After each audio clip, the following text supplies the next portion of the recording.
உலகெங்கும் நிறைந்திருக்கும் தமிழ் நேயர்கள் அனைவருக்கும் எமது மனமார்ந்த வணக்கம். நான் உங்கள் ஜோதிடர் அந்தியூர் சுதாகர், பாரம்பரிய முறை ஜோதிட ஆராய்ச்சியாளர். இன்று நாம் காணக்கூடிய தலைப்பு, கன்னிராசி அன்பர்களுக்கு இறுதிக்கட்ட 75 நாட்கள் இந்த வருடத்தில் இருக்கக்கூடிய இந்த 2.5 மாதம் 2025 முடியக்கூடிய இந்த தருணத்தில் நடக்கக்கூடிய கிரக பயிற்சிகள் கன்னிராசி அன்பர்களுக்கு எப்பேற்பட்ட பலனை தரப்போகுதுன்றது இந்த காணொலியில் தெளிவாக விவரமாக நம்ம பார்க்கலாம். சேனலை சப்ஸ்கிரைப் பண்ணாதவங்க பண்ணிக்கிட்டு பெல் பட்டனை கிளிக் பண்ணி ஆல் ஆப்ஷனை கொடுத்துக்குங்க. அடுத்தடுத்து காணொலிகள் உங்களை உடனடியாக வந்து அடையும். அப்போ கன்னிராசிக்கு மைனஸ் என்னன்னு பார்த்தீங்கன்னா 10ல் இருக்கிற குரு, அதுவும் 4 + 7 10ஆம் இடத்துல இருக்கிறது. ஏன்னா 10ல் குரு இருந்தால் பதவி பறிபோகும் சொல்லுவோம். அப்போது வேலையில் கம்பல்சரி பிரச்சனைகள், தேவையில்லாத குழப்பங்கள், காரணமே இல்லாமல் வேலை பறிபோகிறதுக்கு உண்டான சூழல்கள், எப்போ செஞ்ச சில மிஸ்டேக் நீங்கள் உங்களுக்காக செஞ்சுருக்க மாட்டீங்க, மற்றவங்களுக்காக கூட அதை எடுத்து செய்யும் பொழுது மிஸ் ஆகிருக்கும். அப்படி செஞ்ச ஒரு விஷயம் இப்போ பாதிக்கும். அதுலேயும் எந்த தப்பும் செய்யாமல் பாதிக்கப்படக்கூடிய நிலை. உங்களோடையே வேலை செஞ்சவங்க உங்களோட இருந்து உங்களுடைய திறமையாற்றலை கண்டு விட்டால் நீங்கள் வளர்ச்சி அடைஞ்சிருவீங்க, பெரிய லெவலில் சக்ஸஸ்ஃபுல் அடைஞ்சிருவீங்க. உங்களுடைய டேலண்ட், உங்கள் திறமை என்னன்றது நல்லாவே தெரியும். சூழ்ச்சிகளால் உங்கள் எமோஷனலை வெளியில் கொண்டு வந்து உங்களை பேச வச்சு நீங்களே வைராக்கியத்தில் இந்த வேலையே எனக்கு வேண்டாம், தன்மானத்துக்கு வரக்கூடிய பங்கத்தை எந்த விதத்துலையும் ஏற்கக்கூடியவங்க கிடையாது கன்னிராசி அன்பர்கள். கன்னிராசி அன்பர்களை பொறுத்தவரையிலும் எமோஷனலை டச் பண்ணால் போதும். அது ₹1,00,000 இருந்தாலும் அதை பற்றி எனக்கு அவசியமே இல்லை. என் தன்மானத்தை இழந்து அந்த இடத்துல நின்று ஒன்று செய்யணுன்ற அவசியம் எனக்கு இல்லைன்னு நினச்சிட்டு வெளியில் வந்துக்கிட்டே இருப்பீங்க. அப்பேற்பட்டவங்க நீங்கள். பட் உங்களை பொறுத்தவரையிலையும் எதிரின்னு நினச்சி இறங்கி வின் பண்ணணுன்ட்டு மூவ் பண்ணிட்டீங்கன்னா தூங்க மாட்டீங்க. உங்களுடைய மைண்ட் ஃபுல்லுமே அதில் தான் இருக்கும். அதே நேரத்தில் உங்கள் வேலைக்கு நிகராக செய்யக்கூடியவங்க வேறு யாருமே இல்லைன்னு சொல்லலாம். அவ்வளோ டேலண்ட், அவ்வளோ திறமை, அவ்வளோ ஆற்றல். அப்பேற்பட்ட உங்களை கூட இருந்தே உங்களை முழுசு புரிஞ்சுக்கிட்டு வேலை ரீதியில் பலவித மன உளைச்சலுக்கு ஆளாக்கினவங்க இருப்பாங்க. ஏன்னா இந்த கன்னிராசி என்பர்களுக்கு 10ல் வந்த குருவால் இது எல்லாமே உங்களுக்கு நடந்திருக்கும். இது மட்டுமா நடந்ததுன்னா 4ஆம் இடத்திற்கு அதிபதியும் ப்ளஸ் 7ஆம் இடத்துக்கு அதிபதி இல்லையா, உங்களோட பழகினவங்களுக்கு உங்களுக்கு பிரச்சனைகளாக மாறுவாங்க. இவங்க பரவாயில்லையே அப்படின்ட்டு யாரை நினச்சிங்களோ இவங்க தான் நமக்கு பரவாயில்லை, இந்த நட்பு நமக்கு இத்தனை நாள் கிடைக்கலையே, நமக்கு கிடைச்ச நட்பு நல்லது, நமக்கு கிடைச்ச அந்த அபிப்பிராயத்திற்குரிய இந்த திருமண வாழ்க்கைக்குரிய வாழ்க்கை இதுதான் அப்படின்னு நினச்சி நீங்கள் எதை செலக்ட் பண்ணீங்களோ பார்த்தா அதுவே பிரச்சனையா, எதை நீங்கள் எந்த லெவலுக்கு நல்லதுன்னு நினச்சிங்களோ அந்த லெவலுக்கு மோசமான ஒரு சூழல் இந்த இடத்துல உருவாகிருக்கும். அப்போது பழகினவங்க, பிடிச்சவங்க, இஷ்டப்பட்டவங்க இவங்க எல்லாமே பார்த்தா எதிர்முனையில் நின்று உங்களை காயப்படுத்தினா எப்படி இருக்குமோ அந்த நிலைமை உருவாகும். சிலர் காயப்படுத்த வேண்டியது இல்லை, சூழ்நிலையே அது டைவர்ட் பண்ணிவிட்டோம். அது மட்டும் இல்லை, குறிப்பாக கன்னிராசி அன்பர்களுக்கு இதில் 4ஆம் இடத்திற்கு அதிபதியும் குரு பகவான் தான். அவரும் போய் 10ல் போய் நின்றார். அப்போ 4ஆம் இடம்ன்றது என்ன, சுகஸ்தானம், ஆரோக்கியம் ப்ளஸ் தாய், அம்மா வழி உறவு முறை, சொந்த பந்தங்கள், உங்களுடைய வீடு ப்ளஸ் அந்த சொத்துக்கள், உங்களுடைய பூமி சம்மந்தப்பட்ட சொத்துக்கள், அதனுடன் வண்டி வாகனங்கள். அப்போது இந்த இடத்தையும் பிளாக் பண்ணும். அந்த இடத்த எப்படி பிளாக் பண்ணணும்னா, இந்த 4ஆம் இடம் சுகஸ்தானம்ன்றது உங்களுக்கு எதிரில் நின்று பேச அதாவது உங்களுக்கு எதிரில் நின்று பேச யோசிக்கக்கூடியவங்க கூட உங்களை விமர்சனம் பண்ணக்கூடிய நிலைமை. அது மட்டும் இல்லை, உங்களுக்கே அட்வைஸ் பண்ணக்கூடிய எத்தனையோ பேர், எத்தனையோ டைம் நீங்கள் அட்வைஸ் அவங்களுக்கு கொடுத்துருப்பீங்க. எத்தனையோ முறை இப்படி பண்ணால் நல்லாயிருக்கும் நீங்கள் சொல்லி அவங்க சக்ஸஸ்ஃபுல் அடைஞ்சிருப்பாங்க. நீங்கள் சொன்னால் சரியாக இருக்குன்றது அவங்களுக்கு தெரியும். ஏன்னா அவ்வளோ டேலண்டடாக யோசிக்கக்கூடியவங்க கன்னிராசி என்பர்கள். ஆனால் இன்றைக்கி அவங்க உங்களுக்கு அட்வைஸ் பண்ணக்கூடிய அளவுக்கெல்லாம் சில பிரச்சனைகளை கடந்து வந்தாச்சு. காரணம், உங்களுடைய பலவீனம் என்னென்னா உங்களோட இருக்கிறவங்க தான், உங்களை சார்ந்தவங்க தான். ஏன்னா யார் மேலே அன்பு வச்சு, யார் மேலே பாசம் வச்சு, இவங்க தான் எல்லாம் நீங்கள் நினச்சி செய்கிறீங்களோ, கடைசியில் பார்த்தா அவங்களே உங்களை புரிஞ்சிக்கிறதில்ல. அவங்க புரிஞ்சிக்காததனுடைய நிலை உங்களுக்கு மைண்டு டைவெர்ட் ஆகிறது மட்டும் இல்லாமல், உங்களுடைய வேலைகளையும் செய்ய முடியாமல், செய்யக்கூடிய வேலைகளை கிடைக்கக்கூடிய ஆப்பர்ச்சுனிட்டிஸ் மிஸ் ஆகும் பொழுது, உங்களுடைய ப்ராஜெக்ட் நீங்கள் எடுத்து செய்யக்கூடிய அந்த ப்ராஜெக்ட் எதில் இறங்கினாலும் அது உங்களுடைய ஃபுல் ஹார்ட் ஒர்க், உங்களுக்கு தகுதிக்கு மீறிய எஃபோர்ட் அதில் போடுவீங்க.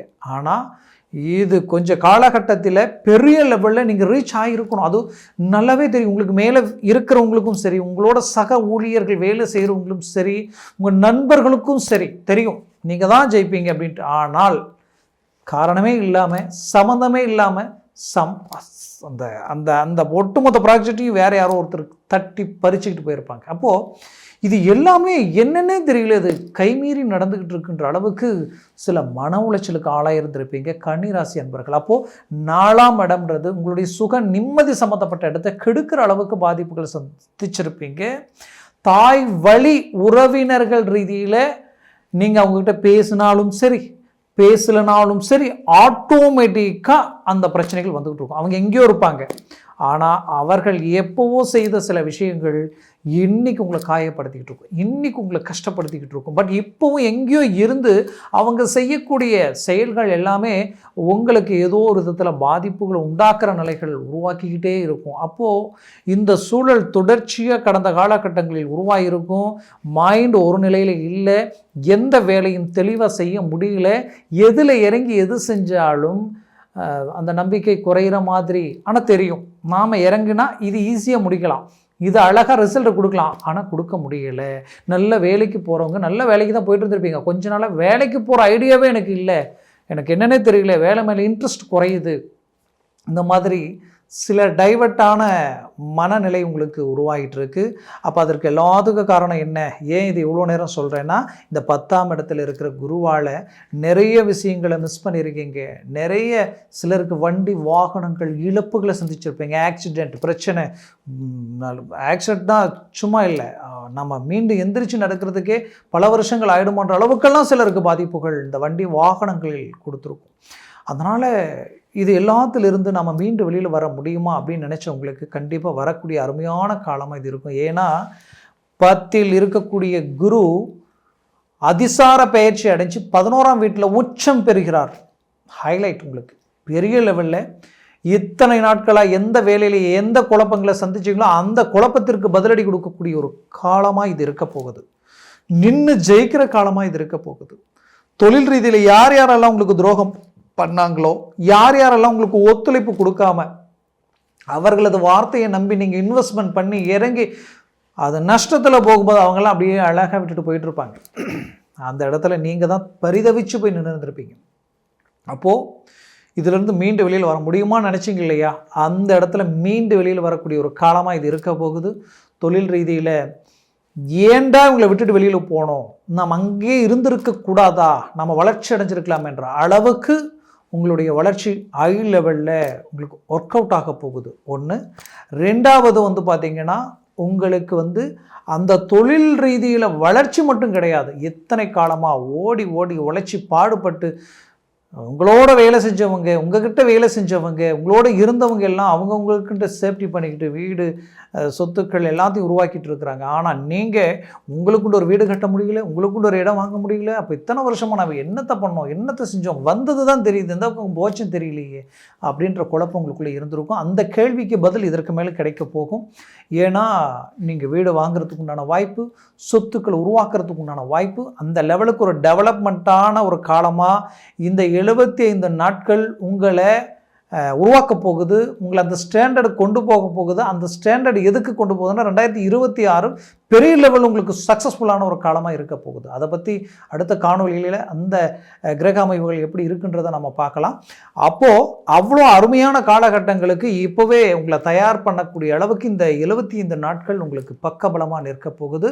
அதுலேயும் குரு பார்வை விழக்கூடிய இடம் பாருங்கள், ஹைலைட்டே கண்ணிக்கு உங்களது 3ஆம் பாவத்தில் குரு பார்வை விழுது. உங்களுடைய தைரியம், துணிச்சல், வீரியம் இதில் போல்டாக இறங்கி செயல்பட போகிறீங்க. உங்களுடைய பின் சகோதர சகோதரிகளுக்கு நல்ல காரியங்கள் நடக்க போகுது. முன் சகோதர சகோதரிகள், ஏன்னா 11ஆம் வீட்டில் தானே குரு நிற்கிறாரு. அப்போ அந்த வீடு தான் முன் சகோதரர் சம்மந்தப்பட்ட இடம். அப்போ அந்த இடம் உங்களுக்கு கைக்கூடி வரும். ப்ளஸ் ஆல்ரெடி உங்களுக்கு இடது கண் சம்மந்தப்பட்ட பிரச்சனைகளும், இடது புறம் அதாவது உங்களுடைய ஷோல்டர் ப்ளஸ் பேக் பெயின் இதெல்லாமே உங்களுக்கு கடந்த காலகட்டங்களில் பிரச்சனைகளாக இருந்திருக்கும். அந்த பிரச்சனைகளுக்கு இப்போ தீர்வுகள் கிடைச்சிடும். அடுத்தது பார்த்தீங்கன்னா, இந்த பார்வை, அதாவது அந்த குரு பார்வை விழக்கூடிய இடம் டைரெக்டாக வந்து மகரத்தில் விழுது. அது உங்களுக்கு பஞ்சமஸ்தானம், 5ஆம் வீடு. அப்போ புத்திர பாக்கியம் இல்லாமல் தவிக்கக்கூடியவங்களுக்கு அந்த புத்திர பாக்கியம் ரொம்ப நாளாக நான் போகாத கோயில் இல்லை, கும்பிடாத தெய்வம் இல்லை, ஆனால் எனக்கு அதற்குண்டான வழி கிடைக்கவே இல்லை. பட் சிலருக்கு கிடைச்சிருக்கும். எப்படின்னா, கரு உண்டாகி மறுபடியும் ஆபரேஷன் ஆகிட்டுருக்கும். அந்த மாதிரியான ஒரு சூழல் இருக்கக்கூடியவங்களுக்கு மீண்டும் இந்த குரு பார்வை, உச்ச குரு பார்வை பெரிய லெவலில் உங்களுக்கு ரிசல்ட் கொடுக்கும். ஏன் கொடுக்குன்னு சொல்கிறேன்னா, 7ஆம் இடம்ன்றது உங்களுடைய மனைவி சார்ந்த இடம், மனைவிக்கு கணவன் சார்ந்த இடம். அப்போது அந்த இடத்திற்கு அதிபதி தான் உங்களுக்கு வந்து பார்த்தீங்கன்னா 11ஆம் பாவத்தில் வந்து நிற்கிறாரு. இந்த 11ஆம் பாவத்தில் நிற்கிற அந்த குரு பகவான் மீண்டும் தன் சுய வீட்டை பார்க்கறது மட்டும் இல்லாமல் உங்களுடைய ராசியினுடைய 5ஆம் பாவாதிபதி சனி பகவானையும் அவர் பார்க்குறார். நல்லா திங்க் பண்ணணும். 5ஆம் இடம் புத்திர பாக்கியம், அதுவும் பலம் பெறுது. 7ஆம் இடம் கணவனுக்கு மனைவி, மனைவிக்கு கணவன் சார்ந்த இடம், அந்த இடமும் பலம் பெறுது. லாபஸ்தானத்தில் இருக்கக்கூடிய குரு, உச்ச குரு, அவர் புத்திரகாரகன் ப்ளஸ் தனகாரகன். அவர் பார்வை மீண்டும் அந்த இடத்துல விழுது. அப்போது பார்வை இங்கேயும் விழுது, அங்கேயும் விழுது. இது எல்லாமே உங்களுக்கு ஹைலைட். அப்போது 100% இந்த காலகட்டங்களில் புத்திர பாக்கியம் கிடைக்கும். புத்திர பாக்கியம் கிடைக்கிறது மட்டும் இல்லாமல் புத்திரர்களுக்கு உண்டான விஷயங்களுக்கு தீர்வு கிடைக்கும். உங்களுடைய திருமண வயதில் இருக்கக்கூடிய பிள்ளைகளுக்கு கஷ்டப்பட்டு திருமணம் பண்ணியிருப்பீங்க. இந்த கன்னிராசி அன்பர்களுக்கு ஒரு பிரச்சனை என்னென்னா, ஒன்று இவங்களுக்கு பிரச்சனை தன்னை பெற்றவங்களே சில நேரங்களில் இவங்களை புரிஞ்சிக்காமல் பிரச்சனைகளாக ஆகக்கூடிய ஒரு சூழல் உண்டாகிடும். இல்லையா தன்னோட பிறந்தவங்களால் அந்த பாதிப்பை சந்திப்பாங்க. இல்லையா தான் பெற்ற பிள்ளைகளுடைய வாழ்க்கை, இதில் ஒன்று அவங்கள பார்க்குற நிலைமைக்கு நீங்கள் ஆளாயிடுவீங்க. இல்லைன்னா கூட பிறந்தவங்களுக்கு உதவி அவங்களுக்கு எல்லாம் செஞ்சு கடைசியில் பார்த்தீங்கன்னா நீங்கள் நினச்சிருந்த வளர்ச்சி அடைஞ்சிருக்கலாம், அதற்கு வழி இல்லாமல் போயிருக்கும். கடைசியில் பார்த்தீங்கன்னா இந்த 2 ஸ்டேஜுக்கு அடுத்தது புத்திர பாக்கியம். அந்த பிள்ளைகளுக்காக செய்யக்கூடிய விஷயங்களும் உங்களுக்கு பிரச்சனைகளாக மாறி அதை சரி செய்ய போராடக்கூடிய ஒரு காலமாக இருக்கும். ஏன்னா இப்படி தான் வாழணுன்ட்டு அழகாக வாழ்ந்துட்டு வந்திருந்த உங்களுக்கு ஒரு திருமண விஷயத்தினால அவர்களது தப்பை சரி செய்ய, யாரை சொல்கிறோன்னா உங்கள் வீட்டுக்கு பொன் கொடுத்தவங்க, இல்லை உங்கள் வீட்டில் பொன் எடுத்தவங்க, அவங்கள சொல்கிறேன். அவங்களது தவறுகளை சரி செய்ய உங்களை குற்றவாளியாக்க வீண் பழிகளை போட்டு அவமானப்படுத்தக்கூடிய நிலைமைகளை உண்டாக்குவாங்க. தேவையில்லாத கோர்ட்டு கேஸு பிரச்சனை வழக்கு வரைக்குமே போகக்கூடிய அளவுக்கு பாதிப்புகள் உண்டாயிருக்கும். இது எல்லாத்தையும் நீங்கள் ஃபேஸ் பண்ணி இப்போ ஜெயிக்கிறதுக்கு உண்டான காலம். அதை தான் சொல்கிறேன். புத்திரர்கள் சார்ந்த விஷயங்கள் சரியாகும். உங்கள் பிள்ளைக்கு ஆரோக்கிய ரீதியில் பிரச்சனை இருந்தாலும் சரியாயிடும். கல்வி ரீதியில் ட்ராப் ஆனவங்க கூட இப்போ இம்ப்ரூவ்மெண்ட் ஆவாங்க. இது எல்லாமே ஹைலைட். வயிறு சம்மந்த பிரச்சனை உங்களுக்கு இருந்ததுன்னா ஆட்டோமேட்டிக்காகவே அது கிளாரிட்டிக்கு வந்துடும். கொடுத்த பணம் கைவந்து சேரும். அப்போ வளர்ச்சி, வெளிநாடு அமைப்புகள், வெளிநாட்டில் இருக்கிறவங்களுக்கு ஒரு நல்ல அருமையான காலம். குறிப்பாக சொல்லணும்னா கணவன் மனைவிக்குள் இருக்கக்கூடிய பிரச்சனைகள், கடந்த காலகட்டங்களில் இனம் புரியாத வழி வேதனைகளும் எந்த எமோஷனலையும் உங்களை வந்து ஒரு தெளிவான நிலைக்கு வர விடாத அளவுக்கு டைவர்ஸ் வரைக்கும் போகக்கூடிய அளவுக்கு திருமண வாழ்க்கை இருந்திருக்கும். அந்த வாழ்க்கையிலிருந்து அழகாக தீர்வுக்கு கொண்டு வந்துடுவீங்க. கல்யாணம் ஆகி கொஞ்ச நாள் காரணமே இல்லாமல் இந்த பிரச்சனைகள்லாம் சந்தித்தவங்க இப்போ அதற்குரிய தீர்வுகள் கிடைக்கிறதுக்கு உண்டான காலமாக இருக்கும். பிரிந்தவங்க ஒன்றிணையக்கூடிய ஒரு காலமாக இது இருக்க போகுது. மொத்தத்தில் கன்னிராசி என்பவர்களுக்குரிய ஒரு அருமையான காலம். முயற்சிகளை பலப்படுத்துங்க. 100% சக்ஸஸ் அடைவீங்க. நான் சொன்ன பலன்கள் கோச்சார ரீதியில் உங்கள் ஜனன ஜாதகம் ஒன்றும் இல்லை. உங்களோட கன்னிராசி, உங்களுடைய ராசி இப்போ கன்னிராசி. பட் ஒருவேளை உங்களுடைய லக்னம் ரிஷப லக்னமாக இருந்துட்டால் நீங்கள் தான் ஸ்டார். உங்களுக்கு நிகர் யாருமே இல்லை. அந்த லெவலுக்கு பாசிட்டிவான ஒரு கால அமைவுகளாக இருந்திருக்கும். அதே ஒருவேளை உங்களுக்கு கடந்த காலங்களில் சிம்ம லக்னமாக இருந்துருச்சுன்னு வச்சுக்கோங்களேன். ஒருவேளை உங்களுக்கு மீன லக்னமாக இருந்துட்டாலும் இனம் புரியாத மன உளைச்சலுக்கு ஆளாக இருப்பீங்க. பெற்ற பிள்ளைகளால் அவமானப்பட்டிருப்பீங்க. கூட பிறந்தவங்க சொத்துக்களால் உங்களை பாதிக்கப்பட வச்சு பலவீனம் அடைஞ்சு இன்றைக்கி வந்து கூட பழகினவங்களே உங்களை வந்து பெரிய லெவலுக்கு அவமானப்படுத்தக்கூடிய நிலைமைகள் உருவாகிருக்கும். தேவையில்லாத கடன் சுமைகளுக்கு ஆளாகக்கூடிய நிலைமைகள் உருவாகிருக்கும். இப்படி ஒரு லக்னத்தை பொறுத்து பல விஷயங்கள் மாறும். அதுவே இப்போது உங்களுடைய லக்னம் ஒருவேளை இது வந்து பார்த்தீங்கன்னா கடக லக்னமாக இருந்துட்டா உங்களுக்கு நிகர் நீங்கள் தான். உங்கள் ஸ்பீடை யாராலையும் ஓவர்டேக் பண்ண முடியாது. அந்த லெவலில் ஸ்டாரான நிலையை உண்டாக்கிடும். மகர லக்னமாக இருந்துட்டா சொல்ல வேண்டியதே இல்லை. அந்த லெவலுக்கு ஒரு பிரகாசமான எதிர்காலம், அரசியல் துறையிலிருந்து அரசாங்க துறையிலிருந்து நல்ல ஸ்டாண்டர்டாக நிற்கக்கூடிய ஒரு காலமாக இருக்கும். அப்படி பல விஷயங்கள் உங்கள் ஜனன ஜாதகத்தை பொறுத்து மாறும். அதே போல் சர்வாஷ்ட வர்க்க பரல்கள் பொறுத்து மாறும். அதனால் உங்களுடைய ஜனன ஜாதகத்தை பார்த்து எந்த ஒரு முடிவு எடுக்கிறது ஆகச்சிறந்தது. பார்க்கணும்னு நினச்சிங்கன்னா கீழே இருக்கக்கூடிய கான்டாக்ட் நம்பருக்கு கால் பண்ணி முன்பதிவு செய்து வாட்ஸ்அப் மூலமாக உங்கள் ஜாதகத்தை அனுப்பி தெளிவாக விவரமாக கேட்டு தெரிஞ்சு அதை சார்ந்த முடிவுகளும் முயற்சிகள் எடுத்திங்கன்னா அது பெரிய லெவலில் சக்ஸஸ்ஃபுல் அளிக்கும். மேலும் உங்களது வாழ்க்கை வளமாக அமைந்திட எமது மனமார்ந்த வாழ்த்துக்கள். நன்றி, வணக்கம். மீண்டும் சந்திக்கலாம்.